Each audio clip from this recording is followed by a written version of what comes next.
एक ऐसे मुद्दे पर बात करेंगे जिसे सुनकर आपको झटका लग सकता है। ये मुद्दा किसी धर्म या राजनीति से नहीं बल्कि भारत की पहचान और उसके इतिहास से जुड़ा हुआ है। ये मुद्दा है हमारे धार्मिक स्थल, हमारी संस्कृति और हमारे अधिकारों की, जो कई सेंचुरीज पहले हमसे छीन लिए गए थे। मैं जानती हूँ आप यही सोच रहे होंगे कि आज अचानक मुझे अधिकारों की याद कैसे आ गई। तो रुकिए, आज हम आपको बताते हैं कि आज अचानक मुझे हमारे अधिकारों की याद कैसे आ गई। इन अधिकारों और संस्कृति की याद सिर्फ मुझे नहीं आई है, इसकी याद देश की सबसे बड़ी संस्था को भी आई है, लेकिन जिसे आप सोच रहे हैं उसे नहीं। ये याद आई है देश की सबसे बड़ी अदालत सुप्रीम कोर्ट को, जिसमें प्लेसेस ऑफ वर्शिप एक्ट 1991 पर सुनवाई चल रही है। इस एक्ट को लाने का उद्देश्य बिल्कुल साफ था कि 15 अगस्त 1947 के बाद से किसी भी धार्मिक स्थल के ढांचे को बदला ना जा सके। लेकिन अब बीजेपी लीडर और हमारे देश के काबिल वकील अश्विनी उपाध्याय इस पूरे मामले में एक नई रोशनी लेकर आए हैं। उनका साफ तौर पर कहना है कि ये कानून हिंदुओं की पहचान और उनके धार्मिक अधिकारों को दबा रहा है और अब इस मामले में याचिका के जरिए सवाल उठाए गए हैं। इस पूरे मुद्दे की गहराई में जाने से पहले मैं आपको बता दूं, दरअसल ये मंदिर और मस्जिद के बीच का मुद्दा है ही नहीं।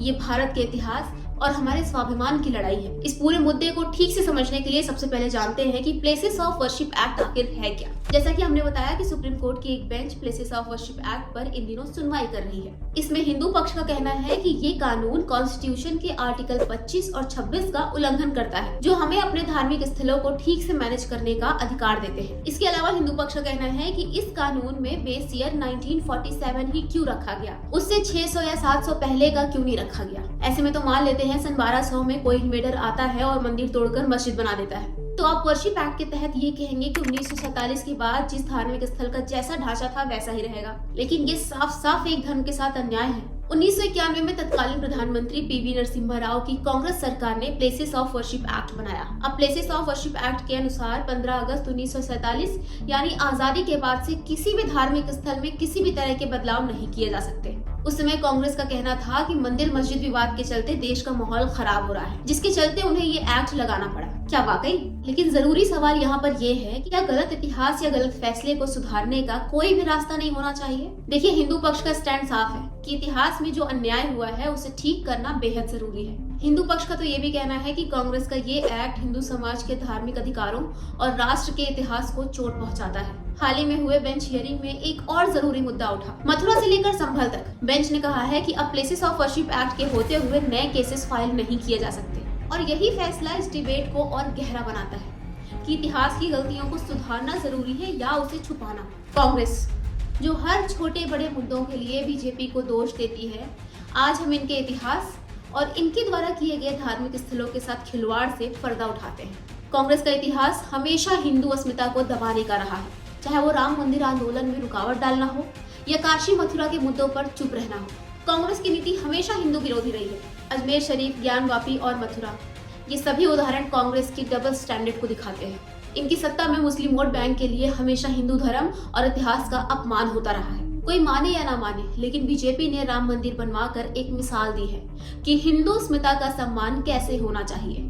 और अब बीजेपी ने ज्ञानवापी और मथुरा जैसे मुद्दों को उठाकर कांग्रेस की सूडो सेकुलरिज्म को एक्सपोज कर दिया है। हम सभी जानते हैं कि मुगल साम्राज्य के समय में हजारों मंदिरों को तोड़कर मस्जिद बना दिए गए थे। ये हम नहीं कह रहे, ये इतिहास के पन्नों में लिखा हुआ है और सबको पता है। तो आज अगर हिंदू समाज अपने ऐतिहासिक और धार्मिक स्थल को वापस मांग रहा है तो इसमें क्या गलत है? कांग्रेस ने ही वक्फ एक्ट लाकर न जाने कितने हिंदू गांव और हिंदू मंदिरों को वक्फ बोर्ड के तहत बर्बाद कर दिया, और अब जब समाज में बदलाव की जरूरत है तो लोग इसे रिलीजियस पॉलिटिक्स नाम दे रहे हैं। मुस्लिम समाज को ये समझना होगा कि भारत एक हिंदू मेजॉरिटी देश है और यहाँ हिंदू अस्मिता का सम्मान होना चाहिए। कहीं न कहीं इतिहास में हुए अन्याय को अब सही करना जरूरी है। हिंदू पक्ष का ये भी कहना है कि ये मुद्दा दो धर्म के बीच में तनाव बनाने का नहीं है, बल्कि हमारे इतिहास की सच्चाई को बनाए रखने का है। क्या गलत है अगर कोई कम्युनिटी अपने धर्म के साथ हुए अन्याय के खिलाफ न्याय मांग रहा है? अगर प्लेसेस ऑफ वर्शिप एक्ट से जुड़े किसी ताजे मामले की बात करें तो संभल की जामा मस्जिद का मामला अभी चर्चा में है। दरअसल कुछ पंडितों की याचिका पर वहाँ की सिटी कोर्ट ने जामा मस्जिद की जांच के लिए एक जांच टीम भेज दी,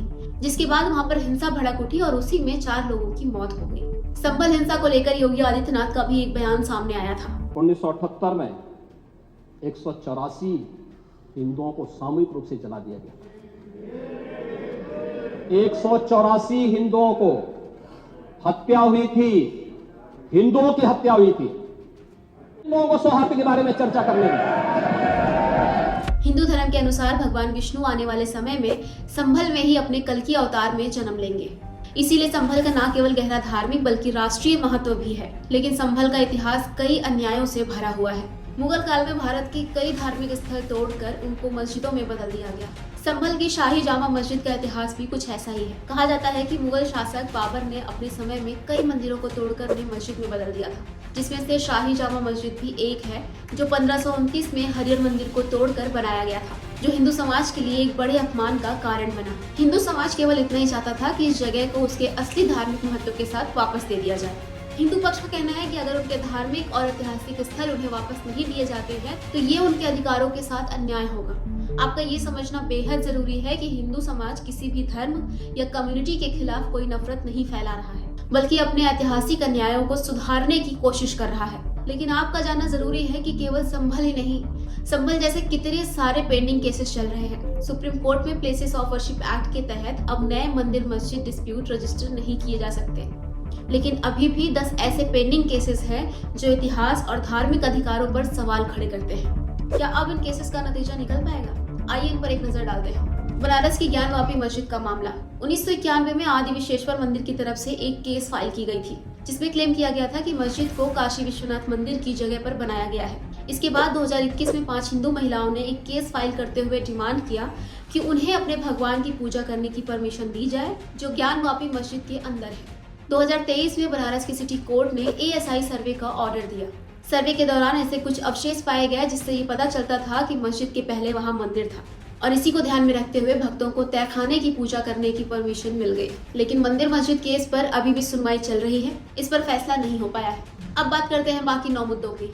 मथुरा शाही ईदगाह मस्जिद, लखनऊ टीले वाली मस्जिद, संभल शाही जामा मस्जिद, अजमेर दरगाह शरीफ, बदायूं की जामा मस्जिद, जौनपुर अटाला मस्जिद, कमाल मौला मस्जिद MP, कुव्वत उल इस्लाम मस्जिद दिल्ली, मलाली जुमा मस्जिद कर्नाटका। जिन केसेस के मैंने नाम लिए हैं वो आज के मुद्दे नहीं हैं, कई सालों पुराने हैं, लेकिन इन पर अभी भी सुनवाई चल रही है और फैसला आना बाकी है। तो अब समय आ गया है कि हिंदू समाज एक हो।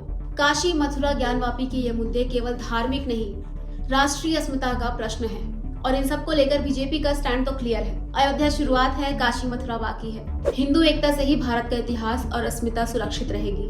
कांग्रेस और उनकी हिंदू विरोधी नीतियों को अब खत्म करना होगा। ये अब कोई धार्मिक मसला नहीं बल्कि एक राष्ट्र के सम्मान का मामला है, जहाँ हिंदू समाज के इतिहास और धार्मिक अधिकारों की रक्षा की जानी चाहिए। राम मंदिर के बाद काशी और मथुरा जैसे स्थलों में सुधार की बात करना ये सिर्फ एक शुरुआत है। कोर्ट ने तो कह दिया है कि नए डिस्प्यूट्स के लिए केस फाइलिंग नहीं हो सकती, लेकिन क्या इतिहास के नए सबूत और हुए अन्यायों को इग्नोर किया जा सकता है? ये विचार किसी भी कम्युनिटी के खिलाफ नफरत फैलाने या उनके अधिकारों को नुकसान पहुंचाने के लिए नहीं है। ये मुद्दा इतिहास की गलतियों को सुधारने और धार्मिक अधिकारों को पुनर्स्थापित करने का है। हमारे विचार किसी भी तरह से किसी समुदाय को ठेस पहुंचाने के लिए नहीं है। अगर आपको मेरी वीडियो इन्फॉर्मेटिव लगी हो और पसंद आई हो तो इसे लाइक शेयर करना ना भूलें, और ऐसी ही और वीडियो देखने के लिए हमारे चैनल को जरूर सब्सक्राइब करें। Thank you so much. जय हिंद।